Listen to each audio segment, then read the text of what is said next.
नमस्ते मेरे यूपीएससी और एमपीपीएससी के योद्धाओं, आप सभी का पुनः कौटिल्य द्वितीय एकेडमी में स्वागत है। और आज हम एक नया विषय के ऊपर वीडियो बना रहा हूं, जिसका नाम है भारतीय कला एवं संस्कृति, इंडियन आर्ट एंड कल्चर।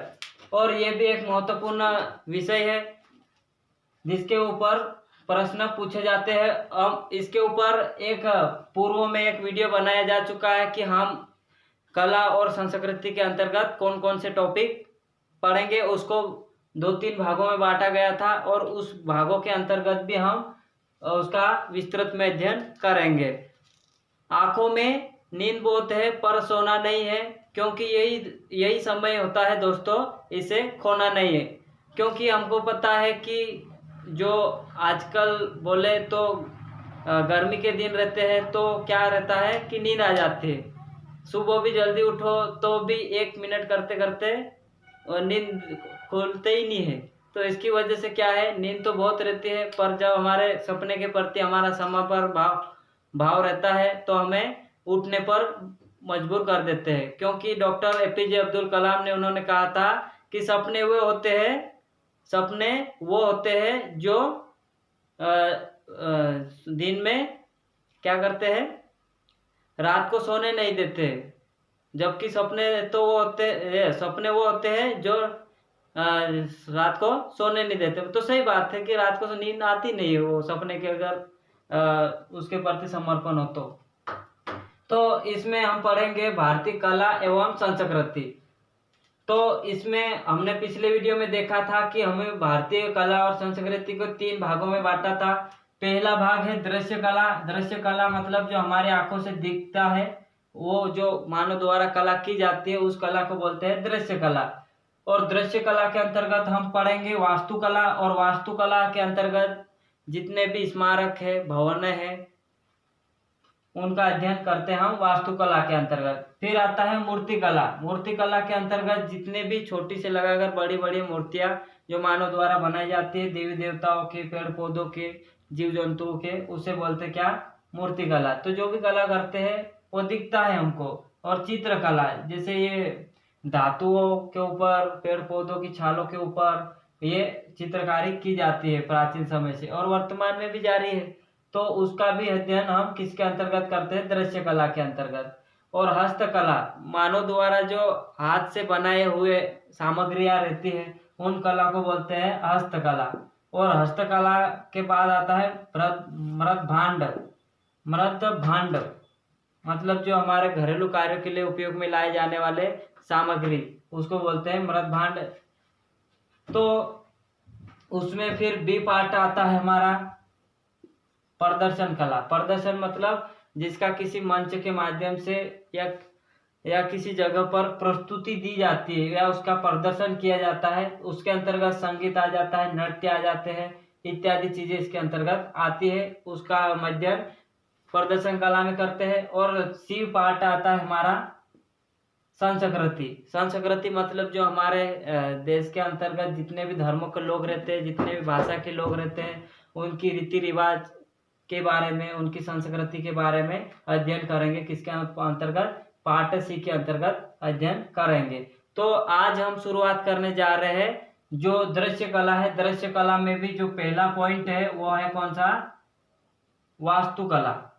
वास्तुकला के अंतर्गत जो हमारे भारत देश है उसके जो समय है उसे प्राचीन भारतीय कालीन समय जो वास्तुकला, फिर मध्यकालीन कला और आधुनिक भारत की कला है। तो जो प्राचीन भारत की कला है उसके अंतर्गत हम जो हड़प्पा सभ्यता है या सिंधु घाटी सभ्यता कहते हैं उसे, उनके द्वारा जो भी वास्तुकला बनाई गई है ना, उनकी जो मूर्ति कला है, चित्रकला है, मृदभांड है, इनका हम अध्ययन एक एक जो टॉपिक है उनके ऊपर करने वाले हैं। फिर उसके बाद कौन सी आती है, मौर्यकालीन।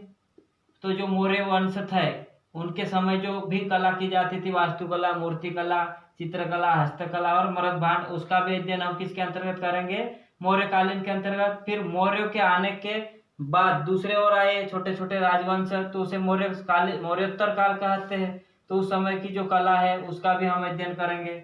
फिर गुप्तों के बाद जो छोटे छोटे राजवंश थे उनका भी हम उनकी जो कला है, उनकी जो संस्कृतियाँ है उसका अध्ययन करेंगे। और फिर दक्षिण भारत के जो छोटे छोटे राजवंश थे, चोल, चेर, पांड्य, इनके द्वारा भी क्या किया गया था, विभिन्न प्रकार की कलाएं बनाई गई थी, वास्तुकला, मूर्तिकला, चित्रकला और हस्तकला। फिर आती है मध्यकालीन कला। तो भारत में मध्यकाल के दौरान दिल्ली सल्तनत चल रहा था। कुतुबुद्दीन ऐबक, इन्होंने क्या किया था, दिल्ली सल्तनत की नींव रखी। उनका वो एक गुलाम वंश से संबंधित था जो मोहम्मद गोरी का गुलाम था। तो जो उस समय जो दिल्ली सल्तनत था, उस समय के जो लोग थे उनके द्वारा जो भी वास्तुकला बनाई गई है, जैसे दिल्ली सल्तनत के समय कुतुब मीनार बनाई गई है और 2.5 दिन का झोपड़ा बनाया गया है अजमेर वाला। और फिर मुगल कालीन, तो मुगल काल तो सभी जानते हैं।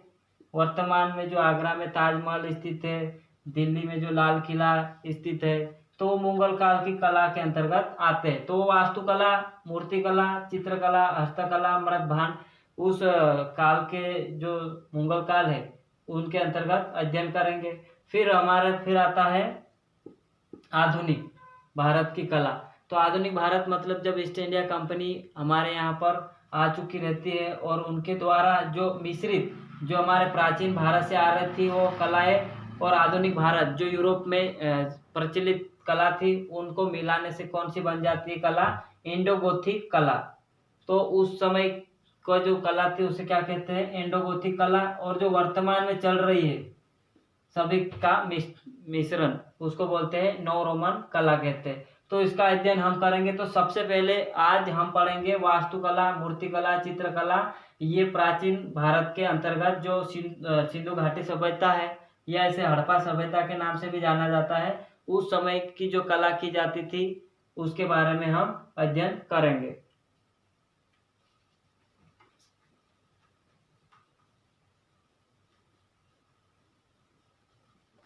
तो सिंधु घाटी सभ्यता हम जानते ही है कि 1921-22 से पूर्व भारत की सबसे प्राचीन सभ्यता वैदिक सभ्यता को माना जाता था।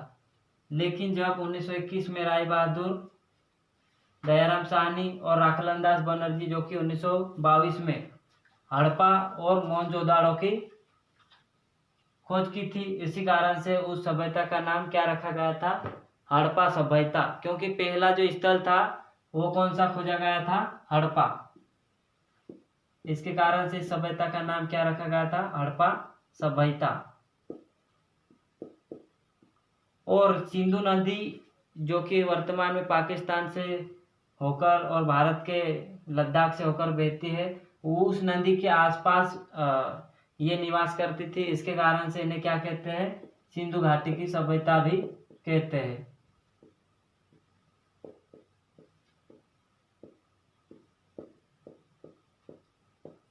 और इनका जो समय है वह यह माना जाता है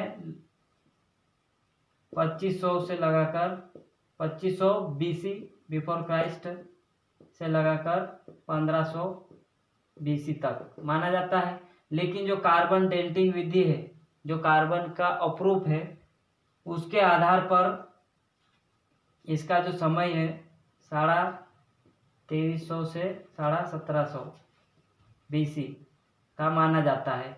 तो इस समय की जो कला की जाती थी उस कला को क्या कहते हैं, हड़प्पा कालीन कला। और हड़प्पा कालीन कला के अंतर्गत हम पढ़ेंगे, सबसे पहले पढ़ेंगे वास्तुकला, कि उस समय जो भवनें बनाए जाते थे, जैसे कि सार्वजनिक अन्नागार, सार्वजनिक स्नानागार और सार्वजनिक भवन, निजी भवन, जो एक साधारण व्यक्ति के रहने के लिए होते थे। तो हम वास्तुकला, मूर्तिकला और मृदभांड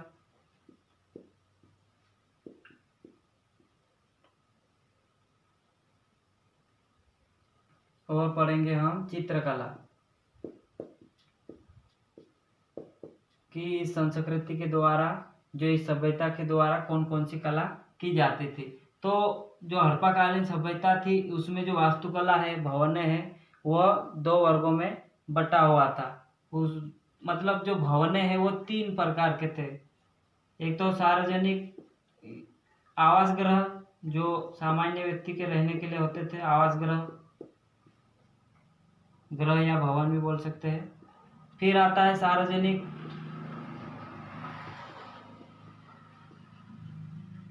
अन्नागार, और फिर बोलते हैं सार्वजनिक स्नानागार।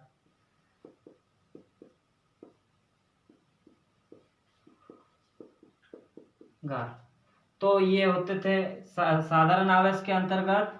एक सामान्य जो व्यक्ति रहते थे सिंधु घाटी सभ्यता में, वह अपने निजी निवास के रूप में उपयोग करते थे और निजी आवास के रूप में उपयोग करते थे। और जो आवास है, आवास में जो घरें बनाए जाते थे वह ईंटों के उपयोग करके बनाई जाती थी और जिप्सम के गारे का उपयोग करके उन्हें क्या किया जाता था, प्लास्टर जो रहता था उसमें लगाया जाता था, ताकि जो दीवारें हो वो मजबूत बने।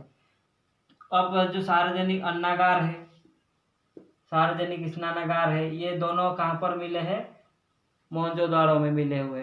तो इसमें क्या रहते हैं, जो अन्न रखने के जो भवन है वो ऐसी जगह पर बनाए जाते थे जहाँ पर पर्याप्त मात्रा में सूर्य का प्रकाश मिले, ताकि वहाँ पर जो कीड़े हैं, टिड्डे हैं, वहाँ पर ना पड़े और भोज्य ये जो अन्न है वो क्या रहे, सुरक्षित रहे। और जो भवन बनाए जाते थे सार्वजनिक अन्नागार के जो भवन, वो उसमें वायु उसमें प्रवेश करने के लिए भी कईयों खिड़कियां जैसी व्यवस्था बनाई हुई थी।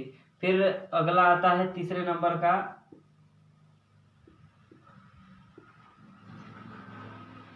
सार्वजनिक स्नानागार। तो वहाँ पर मोहनजोदाड़ो से ये मिला हुआ है स्नानागार कि वहाँ पर सार्वजनिक स्नान करने के लिए भी वहाँ पर बनाया हुआ था स्नानागार। अब इससे ये संकेत मिलता है कि वहाँ पर जो लोग रहते थे वो किसी धार्मिक कर्मकांड के लिए ऐसा बनाया गया, ऐसा माना जाता है। तो ये था क्या, वास्तुकला। और वास्तुकला के अंतर्गत जो आवास है, आवास में भी क्या होते हैं, 2 प्रकार की व्यवस्था थी उनमें।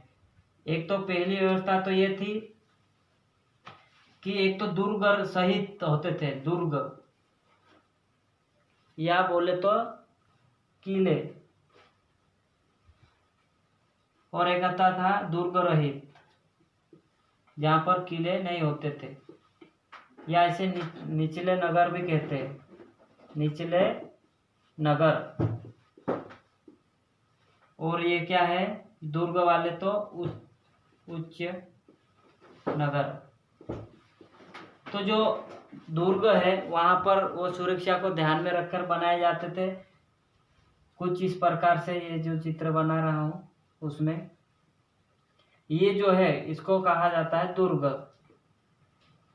और दुर्ग क्या, जो उस सभ्यता थी उनमें लोगों की सुरक्षा के लिए बनाए जाते थे।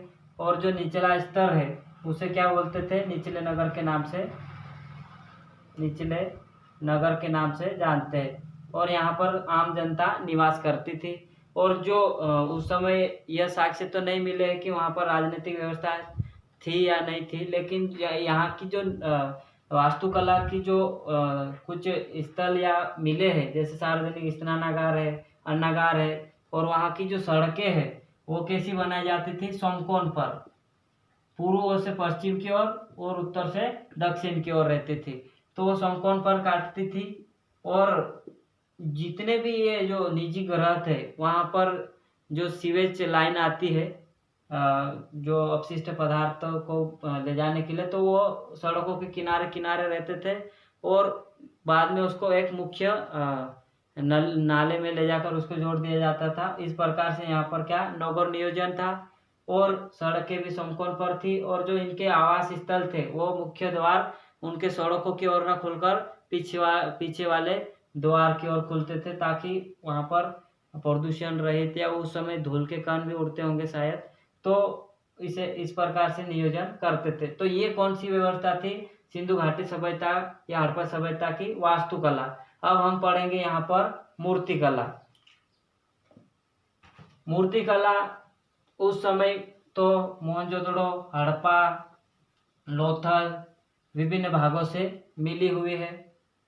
इसमें एक नर्तकी की मूर्ति मिली हुई है।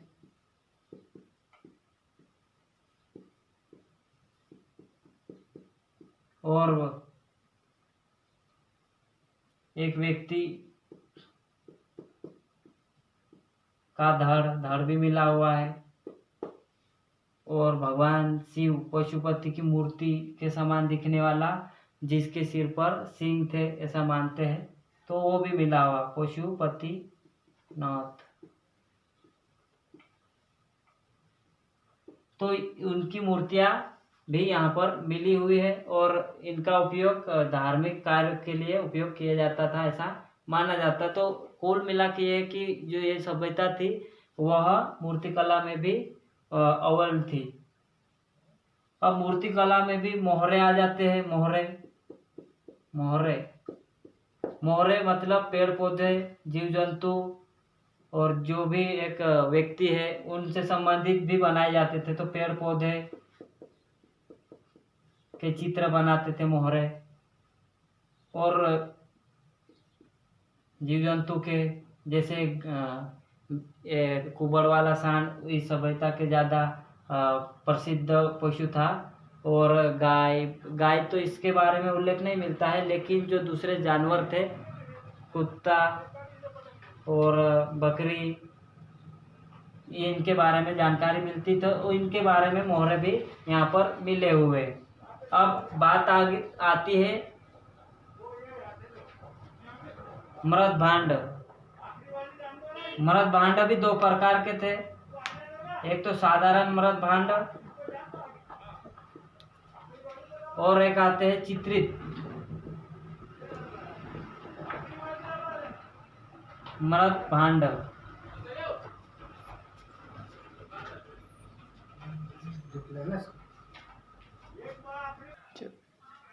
हाँ, अब अगला टॉपिक जो है उसका मृद भांड है। तो जो हड़प्पा सभ्यता है उसमें क्या है कि उनके द्वारा विभिन्न प्रकार के घरेलू कार्यों के लिए भी क्या मृद भांडों का, उपकरणों का उपयोग करते थे। तो ये जो मृद भांड है वो भी दो प्रकार के होते थे। एक तो साधारण मृद भांड जिस पर कोई चित्रकारी व्यवस्था नहीं थी, मतलब जिसमें चित्र नहीं बनाए जाते थे, सादे बनाए जाते थे, उसे बोलते क्या, साधारण चित्रकला। ये जो चित्र है उसको बोलते हैं साधारण मृद भांड। और फिर आता है चित्रित मृद भांड। अब चित्रित मृद भांड के अंतर्गत भी जो मृद भांड है वो काले और लाल रंग के बनाए जाते थे और उस पर पशु पक्षी और पेड़ पौधों के चित्र बनाए जाते थे, उसी को बोलते हैं चित्रित मृद भांड। और चित्रित मृद भांड के बाद फिर आता है चित्रकला। तो सिंधु घाटी सभ्यता या हड़प्पाकालीन सभ्यता थी, उसमें चित्रकला का भी उद्भव माना जाता है, क्योंकि उनकी जो लिपि थी, भाव चित्रात्मक लिपि, जैसे पत्थरों के ऊपर या तो फिर जो मृद भांड है उनके ऊपर भी चित्र बनाए जाते थे, तो उनमें काले और लाल रंग के प्रयोग ज़्यादातर किए जाते थे। अब जो भाव चित्रात्मक लिपि है इसे पिक्टोग्राफ स्क्रिप्ट भी कहते हैं, और ये ऐसी लिपि है जिसको वर्तमान में जो मानव है वो भी उसको पढ़ नहीं पाया है। इसीलिए जो सिंधु घाटी की सभ्यता या जो हड़प्पाकालीन सभ्यता है इसे आद्य इतिहास के अंतर्गत अध्ययन किया जाता है। तो ये हमारा एक लेक्चर रहा है जिसका हम हड़प्पा सभ्यता के अंतर्गत अध्ययन करते हैं, और इसके माध्यम से हम अगले टॉपिक पर भी करेंगे। हमारा ये वीडियो अच्छा लगा हो तो अधिक से अधिक दोस्तों तक शेयर करें ताकि उनको भी लाभ मिले, क्योंकि आप लोगों का एक एक शेयर हमारे लिए एक मोटिवेशन का काम करता है। तो प्लीज़ सब्सक्राइब करें हमारे चैनल को, शेयर करें, लाइक करें, और जो वीडियो समझ में नहीं आ रहे हो तो डिसलाइक भी जरूर करें ताकि हमारे अंदर जो कमियां हैं वो भी समझने में मदद मिलेगी। धन्यवाद।